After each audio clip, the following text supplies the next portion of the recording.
Indian Constitution put limit on the government, and that putting limit on the government is known as constitutionalism.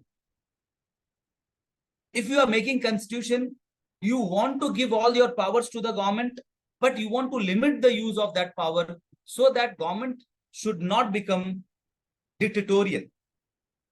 So written constitution actually ensures more limits of powers of the government. Another advantage of this written constitution is that clearly you can say that what can be done with the constitution. Our constitution is mix of rigid and flexible both. It is rigid also, it is flexible also, right? When we say mix of rigid and flexible both, what is the meaning of that? That if we want to change certain things, we are flexible to change those things. Like a central government, if they want to create certain state, abolish certain state, or divide certain state, they can do it very easily, right? But there are certain rigidities. Certain things are not being done by the central government, or the governments cannot snatch the powers of the people, that is rights of the people. There is rigidity in the constitution when it comes to amendment. Amendment is not an easy process in our constitution, right? So our constitution is rigid as well as flexible. In 75 years, we are seeing that we have made only 106 amendments till date. That means the amendments are tough to make, right? The third character of our constitution is a quasi-federal nature.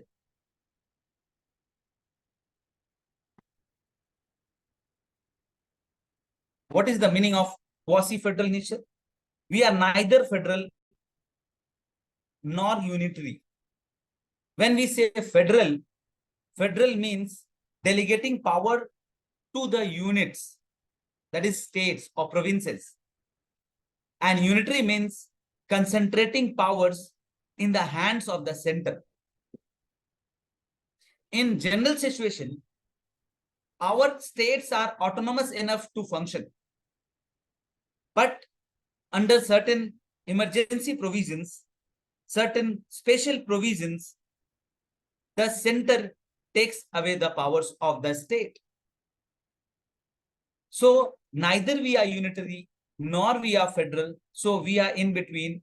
K.C. Viere said that we are quasi-federal in nature. What is the meaning of federalism?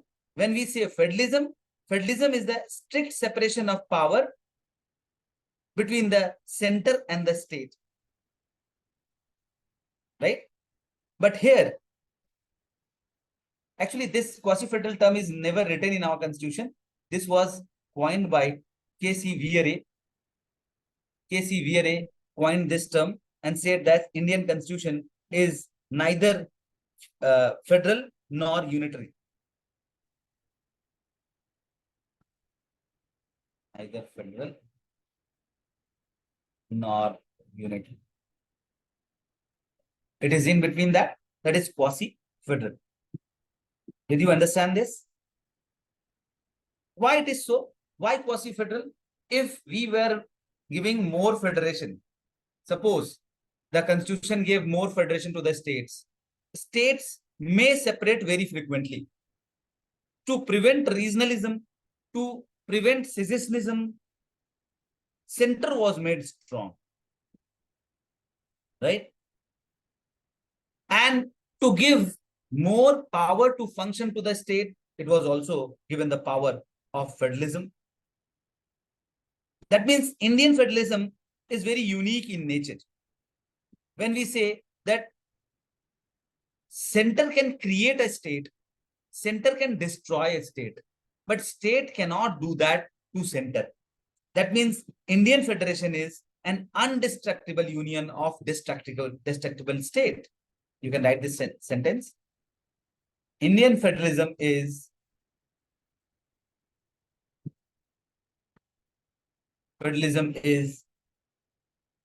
an undestructible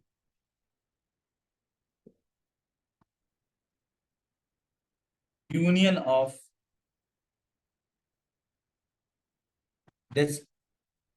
destructible states.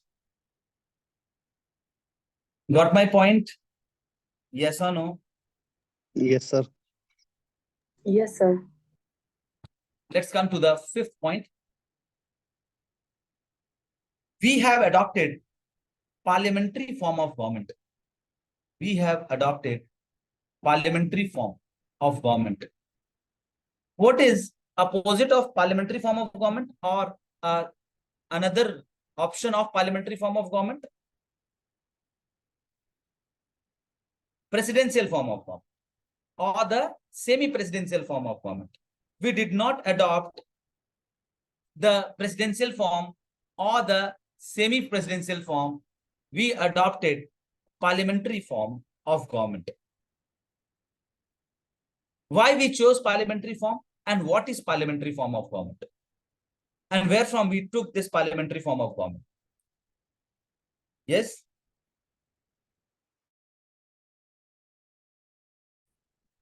Tell me. From See. British, sir. UK. Yes, go ahead. Tell me. Canada. Not Canada. It is taken from Britain, that is UK. Britain. Yes. Britain, right? That is taken from Britain. In the presidential form of government and the parliamentary form of government, what is the difference? Major difference. What is the main difference we can say? Yeah.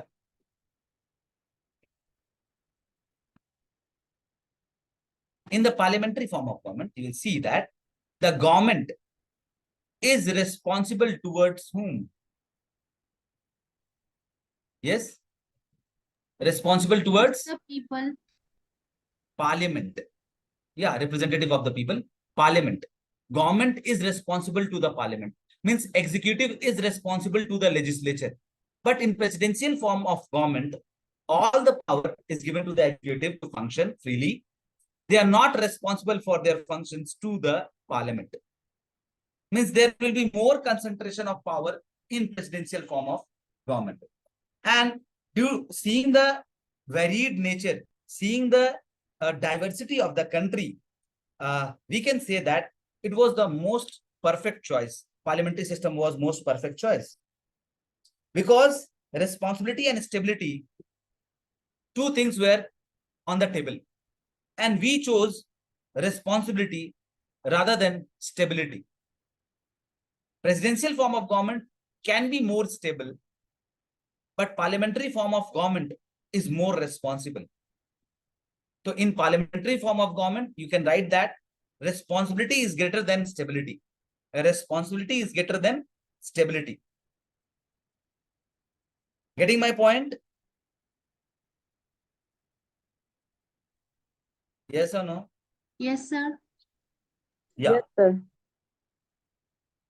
They were not, the makers of the constitution were not in favor of a powerful executive, because a powerful executive will become more stable, but there is a chance that he will misuse the power and he will take advantage of the majority, and he will not treat everyone equally. So to avoid this situation, they created a responsible government, which was possible only under the parliamentary form of government. Second point can be that we were used to this system because British ruled in India and they imposed all the systems which was being practiced in Britain, and we were seeing those systems since long. So Indians were already used to this system. Yes. Second point was Indians were already used to this system. Right? And also you can write one more point, that to uphold the diversity of the country, the diverse values and cultures of the country, it was a suitable practice. That is, parliamentary form was more suitable than the presidential form of government. Getting it? Another feature of our constitution was single citizenship. It was single citizenship. Single citizenship. Why single citizenship? They wanted to create a kind of collective identity, right? They wanted to create a kind of collective identity, right? So that unity and harmony can be enforced in India or fostered in India. Single citizenship. What is the meaning of single citizenship? If you are from Arunachal Pradesh, you don't have to have another citizenship of Arunachal Pradesh. You are citizen of India as well as citizen of Arunachal Pradesh by single citizenship. In US, if you are citizen of some state or province, you have to have two citizenship, one of that state and one of the USA. But here we have only one citizenship. Got it? The next feature, which is very special in our constitution, is constitutional sovereignty.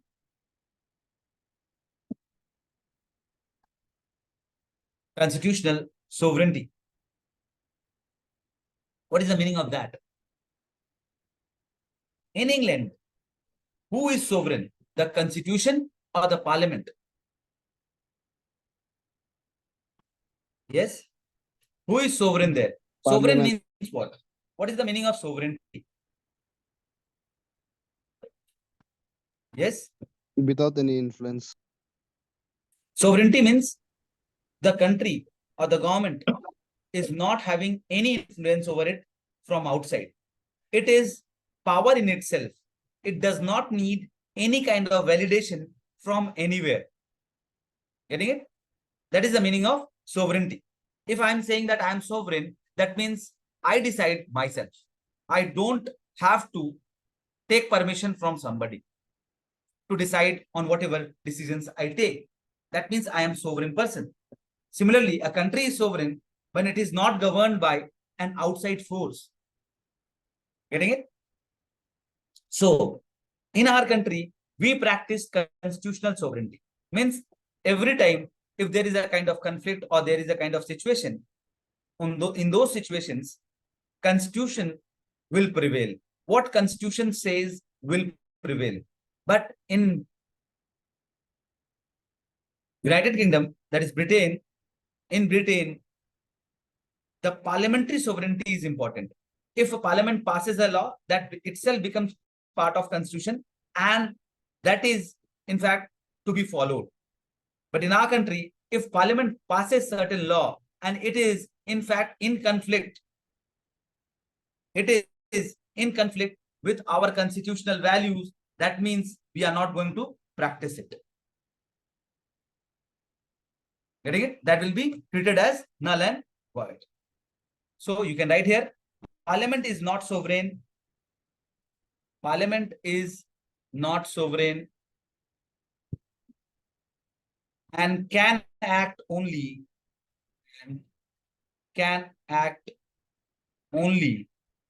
within the limits of limits prescribed by constitution, right? That means there is a system of checks and balances.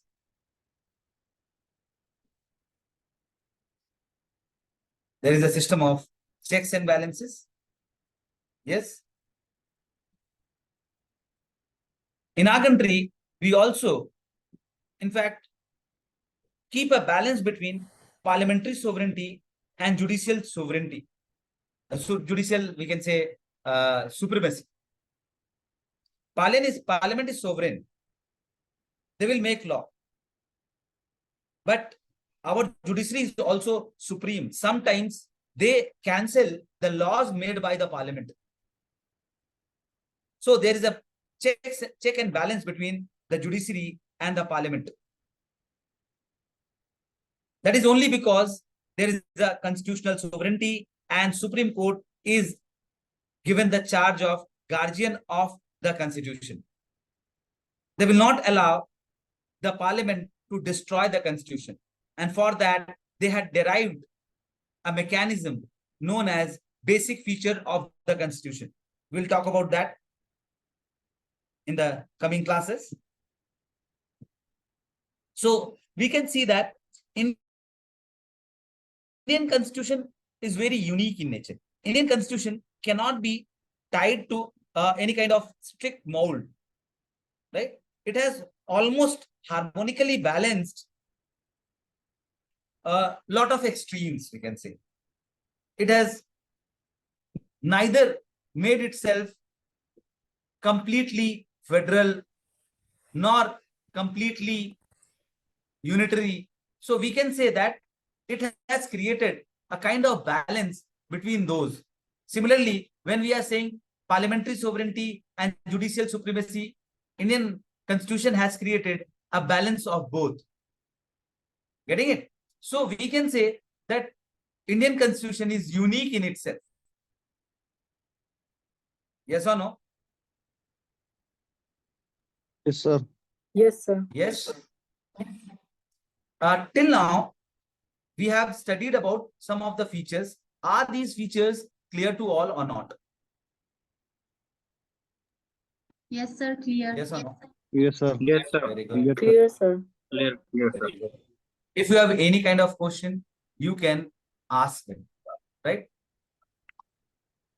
You can write the next point as there is a, in fact, balance of or synthesis of parliamentary sovereignty. I have to erase this. Synthesis of or balance of parliamentary sovereignty and supremacy.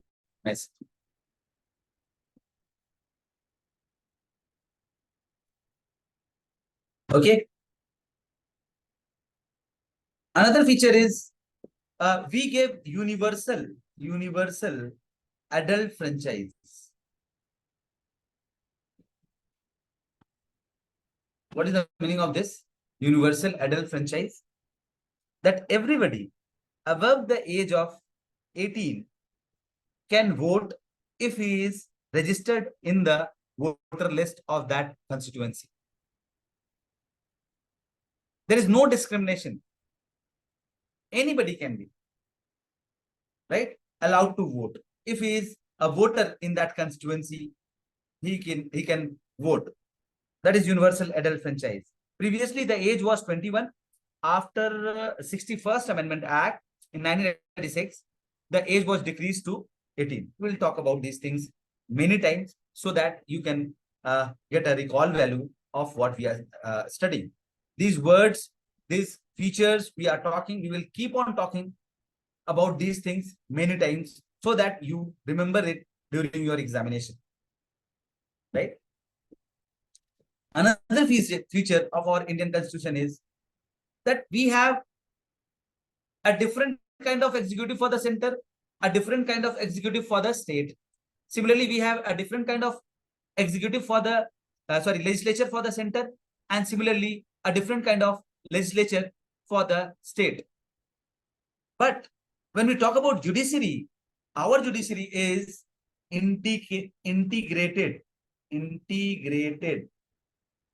and independent judiciary. Yes or no? And when we say integrated, what is the meaning of that?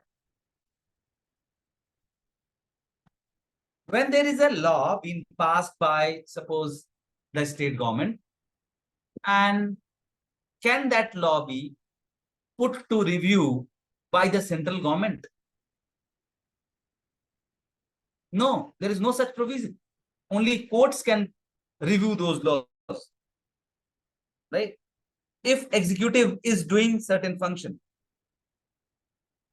which is under the jurisdiction of that executive, is he allowed to function independently, or is he had to take permission from the center? He is allowed to act independently. But in judiciary, if a case is filed in lower court and you are not satisfied with the judgment, you will file it in the high court. Even if you are not satisfied by the judgment of the high court, the case will jump to the Supreme Court. Means the Supreme Court is at the top, and then you have all the high courts, right? Under the high courts, you have district courts, all over courts. Getting it? So the judiciary is totally integrated in nature, right? This is also a unique feature of Indian Constitution. Got it? Yes or no? Yes, sir. Okay. Next,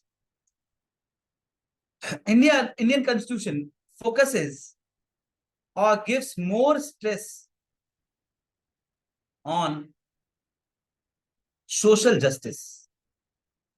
Rarely constitutions talk about social justice. They leave it to the law. But Indian Constitution has ensured that everybody should be treated with respect, with dignity, with equality, right? So it gives more stress on social justice.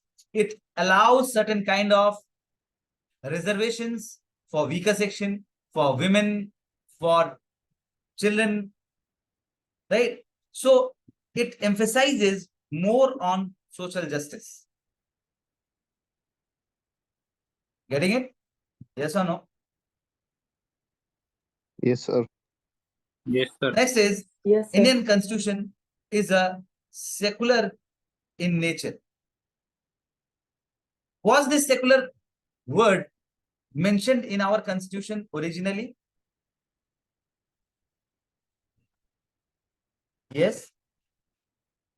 No, sir. No. But the essence of secularism was always there in our Constitution, which is mentioned at various places, including Article 26, 27, 28, 29, 30, right? It is properly mentioned there. Though the word secular was not used, this secular word was introduced by the 42nd Amendment Act in 1976. But the essence of secularism was always there. But there is why the word secularism was not used by the constitution makers, because the secularism which was known to the world during that period to the world was actually the Western secularism, which is quite different actually. We practiced something like Sarva Dharma Sambhav. Sarva Dharma Sambhav. Our secularism is of this nature, that every religion is possible here. Government is not having any religion.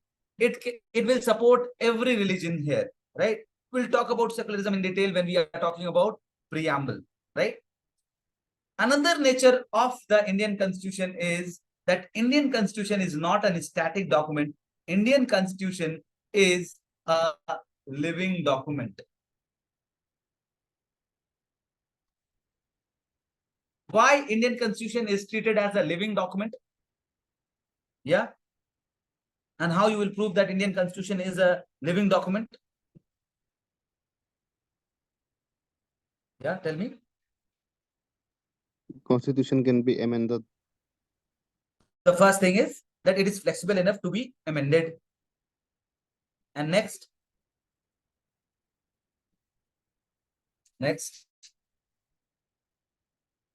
I'm removing this board again, clearing this board again. Right. Living document. Why it is a living document? when we say it is a living document, it means that it is amendable, right? It is made living document by the guardian of the constitution, that is judiciary, the contributions from the judiciary.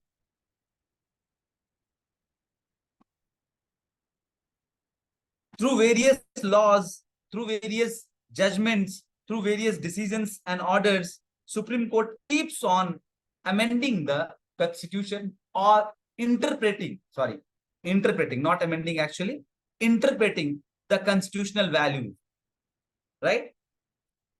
Third is that our constitution follows constitutionalism. What is the meaning of constitutionalism? Constitutionalism itself means putting limit on the government, right? Putting limitations on the government. And many times government and the constitution together creates constitutionalization. What is the meaning of constitutionalization? Environment was new subject in our country in 80s, right? Today, lot of things are being inculcated in our constitution related to environment. That means environment has been given a constitutional status by our lawmakers. That is known as constitutionalization. Similarly, Panchayati Raj system was being practiced in India since long. But in 1992, it was given the constitutional status. Similarly, the National Commission of Backward Classes was a non-constitutional body. Recently, in 2018, it was raised to the status of constitutional body. So, things are constitutionalized with the changing time. Even Indian government has, in fact, Indian courts has helped constitution to be more living. The constitution is moving from, it is not only anthropocentric. Anthropocentric means only related to the humans. It has become biocentric now. It also tries to protect the rights of the animals. We have seen in the recent Jallikattu issue, we have seen that how court intervened to protect the rights of the animal. Similarly, the Uttarakhand court judgment, which declared River Ganga as a living being, living entity. Many countries have declared forests as living entity. So the court is moving towards this direction. It is not anthropocentric anymore. It has become wider than that. That is, it has become biocentric in nature. Getting it?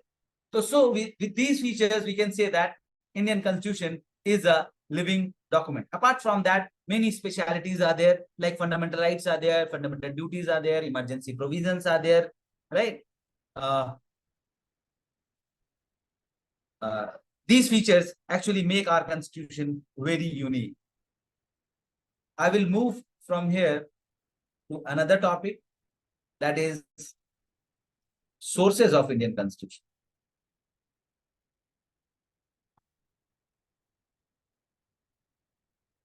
Sources of Indian Constitution. We have seen that Indian Constitution was built in a nature that, in a pattern that lot of things were taken from lot of places, right? Something we took from UK, something we took from US, something we took from Ireland, South Africa, France, USSR. From various places we took lot of resources. Let us see what we took from where. Let us see what are the features we took from United States of America, right? The concept of vice president. The concept of vice president is taken from USA, right? The concept of independent judiciary. Independent judiciary that executive and legislature will not intervene in the matters of judiciary. This independence of judiciary is also taken up from where? From whose constitution? From American Constitution. The concept of judicial review. What is the meaning of judicial review? That is mentioned in Article 13. Yeah. Judicial review. That judiciary has power to review that if government is making any law, that law is violating the fundamental right of the people, judiciary can review it and cancel it. If the laws are inconsistent to the values of the constitution or the fundamental rights, especially, the Supreme Court has power to review that law and cancel that law. So power of judicial review, as seen in American Constitution, we have taken it from there. Similarly, the process of impeachment of president, process of impeachment of the president, Article 61, is also taken from the Constitution of America. Similarly, the removal of judges of High Court and Supreme Court is also taken from USA. How to remove the judges of High Court and Supreme Court. Also, the fundamental rights were taken from the Bill of Rights section, Bill of Rights section of the USA Constitution. Got it? Though USA Constitution did not had it originally, it all started in 1215 with Magna Carta, which was passed in England. In England, King John was there. King John was very oppressive in nature, and people became very revolutionary against him. When they become very revolutionary, he came to know about that, and he started, in fact, loosening his grip on the power, and he started giving some powers to the people. This was the first time in 1215 that the king gave certain rights or powers, certain rights or powers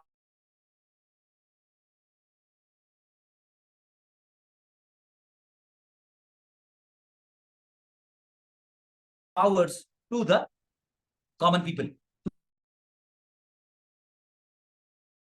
French Revolution, the concept of rights and liberty was popularized all over the world, right? And Bill of Rights, in fact, derived these things from these two documents, that is Bill of Rights of England, Magna Carta of England, and the French Revolution. From there, they made their own Bill of Rights. But Indian Constitution derived the fundamental rights directly from Bill of Rights of USA. Got it? Yes or no? Yes, Shall sir. I delete these things? Sure, sir. Then we took something from Ireland also. What we took from Ireland? Yeah. We got inspired from Ireland regarding DPSP. The DPSP, Directive Principle of State Policy System, was borrowed from Ireland. Right? Though we can find Directive Principle of State Policy like thing in our Government of India Act 1935. The Government of India Act 1935 had one chapter named Instruments of Instruction. Actually, this DPSP is quite similar to those instruments of instruction. But the name Directive Principle of State Policy was used only in the Ireland's constitution. So we derived this name from there, and we in fact put all the instrument of instructions which was given in Government of India Act and modified it in modified some of them to create DPSPs. So DPSPs are taken from directly from Ireland, right? Similarly, we also took the method of election of the president from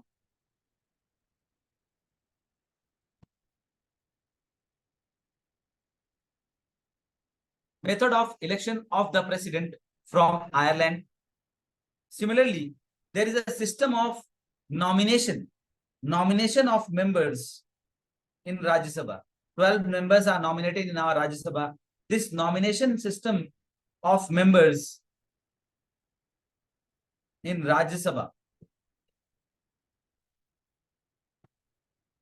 is also taken from Ireland's constitution. Got it? Any confusion in this? Yes. What we took from South Africa? The process of amendment in our constitution is taken from the constitution of the South Africa, right? Similarly, the process of Rajya Sabha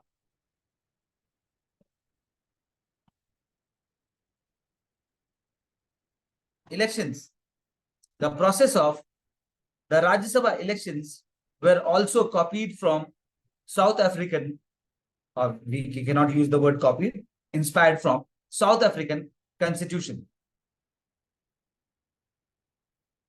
We took something from Japan's constitution also. We derived the procedure established by law.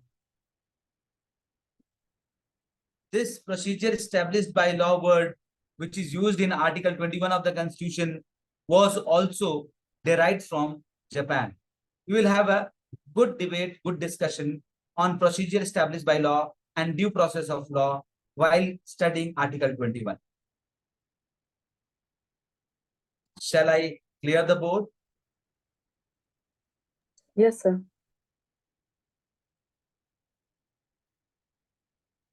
Most of the things. France, we have taken something from France, the concept of a republic. The concept of republic is taken from France, and the concept of liberty, fraternity, and equality, whole world took from France. Actually, the France Revolution, this was the outcome of French Revolution.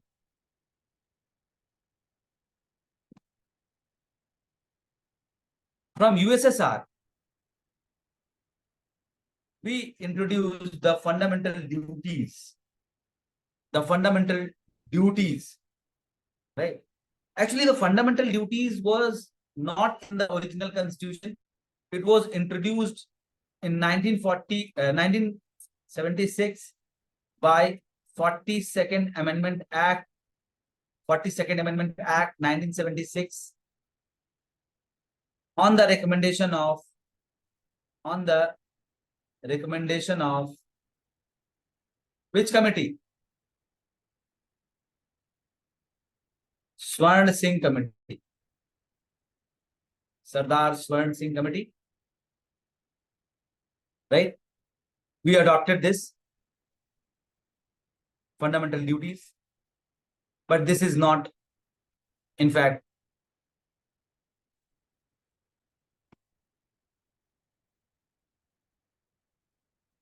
this was not in the original constitution. Another thing which we brought from USSR is the notion of social, political, and economic justice.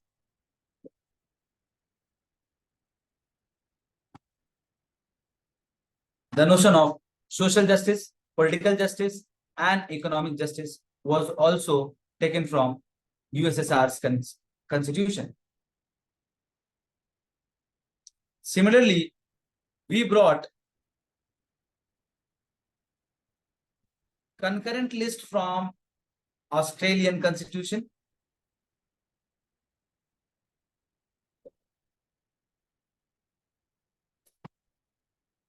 Concurrent list.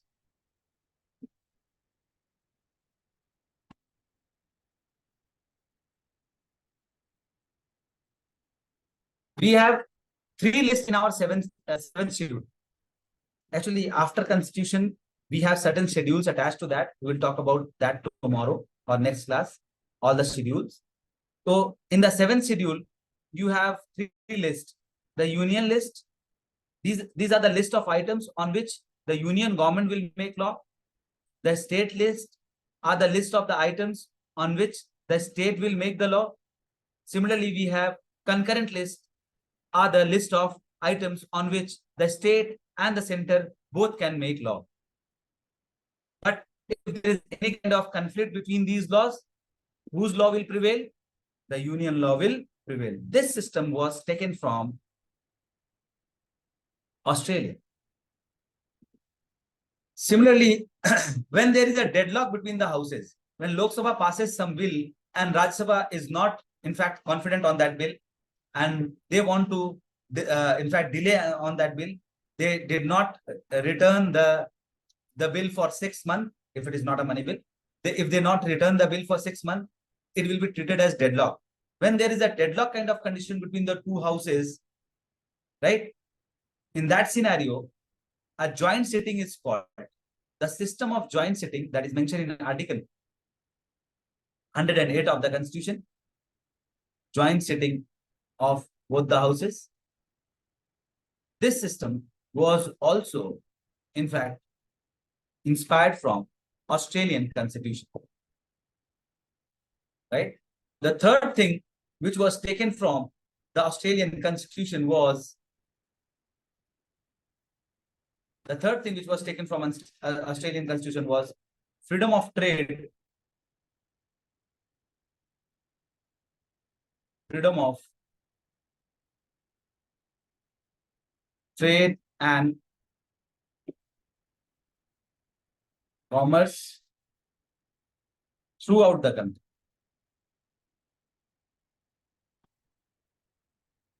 This borderless trade we practice in our country, that if you are crossing a border of the state, there is no transit tax kind of thing in most of the things. So freedom of trade and commerce throughout the country was also taken from Australian Constitution, right? This freedom of trade and commerce is also mentioned in Article 19 of the Constitution. It is also mentioned in Article 301 and 302 of the Constitution, right? So this provision was derived from Australian Constitution. Shall I clear the board? Certain things we took from German Constitution, right? The process of the emergency provision. Actually, the details of emergency provision were taken from Government of India Act actually, but certain things, that is the suspension of fundamental rights during the proclamation of emergencies, right? This emergency provision was taken from the old Germany, that is the Weimar German Constitution.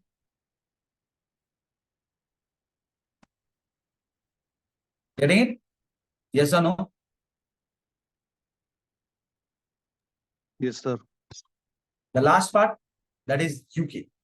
Let us see what we took from UK. Actually, UK ruled on our country.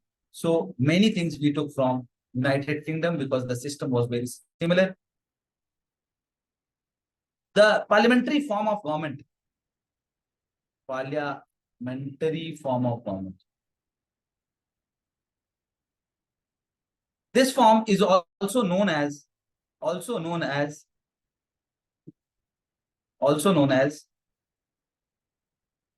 cabinet form.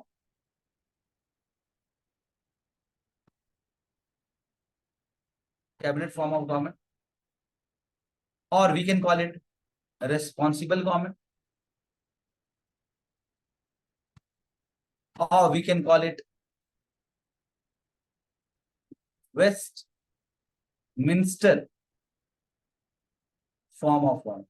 Actually, the place where the Parliament of United Kingdom is located is known as Westminster. That's why we call it Westminster form of government. Got it? Second thing we took from United Kingdom is that is parliamentary privileges. The privileges given to the parliamentarians. The privileges given to the parliamentarians as defined in Article 105 of the Constitution is also taken from United Kingdom. We'll talk about this in detail when we are talking about Parliament. Single citizenship. This concept is also taken from United Kingdom. The system of writs, as mentioned in Article 32 of the Constitution, that whenever anybody or the government, sorry, when the government or any private individual violates some of the fundamental rights, they will be called in question. An order can be taken from Supreme Court directly or the High Court directly. Those written orders are known as writs, right? There are many kind of writs. We will talk about that, like mandamus, habeas corpus, prohibition, certiorari, and all, right? So we will talk about this later on. Similarly, the concept of rule of law was also sourced from the election system which we follow, that is first past the post system, was also taken from United Kingdom. Got it? Yes or no? Certain Yes, things sir. we Yes, sir. took from Canada. Canada also. Please write that. Canada also. Shall I erase this?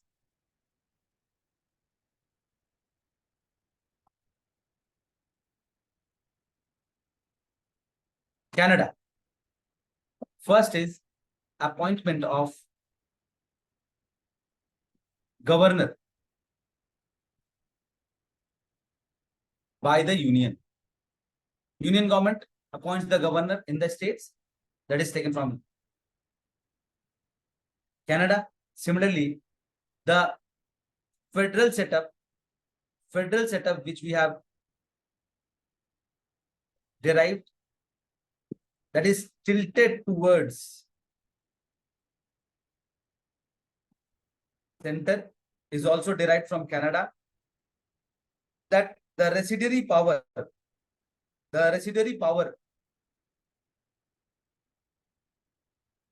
will also go to the center, is also derived from Canadian Constitution. And the advisory jurisdiction, the advisory power, which is mentioned in Article 143, that Supreme Court has the advisory jurisdiction, advisory power, that whenever President feels so, they can take advice from the Supreme Court with the help of Attorney General, right? So this system was also derived from Canada. I think 1.5 hours is enough in online classes. Lengthy classes are not liked by the people. I hope you all understood what I taught today. This will help in your examination. Most of the questions are asked like this only. So I am going topic by topic, one by one. I am organizing your, in fact, facts as well as concepts in such a manner that it will be helpful in your examination. But I request all of you to take down the notes so that you can revise it multiple times.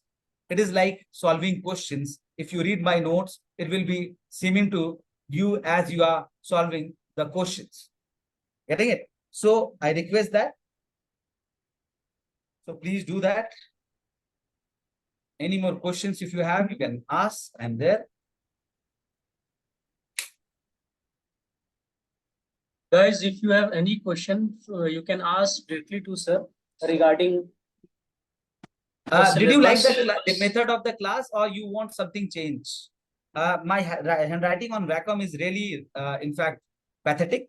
So bear with that. I'm trying to take another Wacom. This is very old version. which has very minimum kind of feature. Do you suggest anything else? Or you all are Guys, okay if with you it? have any issues, you can directly talk to sir and suggest something which would be conducive to you. Nani Tabin, it seems that you have studied polity previously. Are my classes helping you improve yourself, upgrading yourself or not? Yes, sir. It's really helpful, sir. Thank you. Thank you so much, Nani. Do you want any kind of improvement in that? As of now, whatever you have taught, it's okay, sir. Thank you. Thank you, Nani. Anybody else? At your level, you may be facing certain kind of problems. I do request you to come up with your problem so that we can resolve it in the beginning of the class, so that most of the concept and the facts which we are going to teach you, you can retain with yourself and you can use that in your examination. Think it over. We will meet on Monday, 8 p.m. again, and we will study the topic next to this, the schedules and the preamble and all. We'll be starting that day. Thank you and Shubhratri. Good night. Good night to all. Good night, sir. Good night, sir. Sir, Good night, kindly sir. pass the host power to me. Strokes.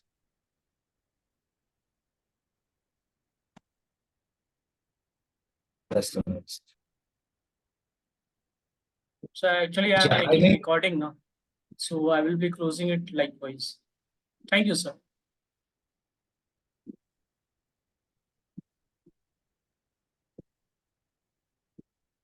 So classes are over. On Monday again 8 p.m. you will have classes, and from Monday to Thursday there will be 4 more classes for you guys to make an idea whether you have to continue with this online classes or not. Simultaneously, I will also put in timetable for till October 10. Okay, so that timetable will have your CSAT classes will be going on simultaneously with polity. Current affairs classes will be going on every day, and I will be putting its recording now. Other than Sunday, there will be no gap in your current affairs classes. Whatever thing you find that is missing, or any advice, missing is not missing, because we will be taking classes till your end of November. In fact, first week of December, so nothing will be missed out. I would suggest that when sir is teaching, take a running note, because his session will be both useful for prelims and mains. Okay. And I would also suggest that download MCQs or whatever MCQs daily 25 I am giving. Today's MCQ will get published by 11. So take it in one single go. Read the question, read the explanation part, and then take it. There is a reason I am suggesting this. Okay. Thank you, guys. Good night. Have a happy Sunday. Good Thank night, you, sir. sir. Good night. Good night, sir. Good night. Good night, sir.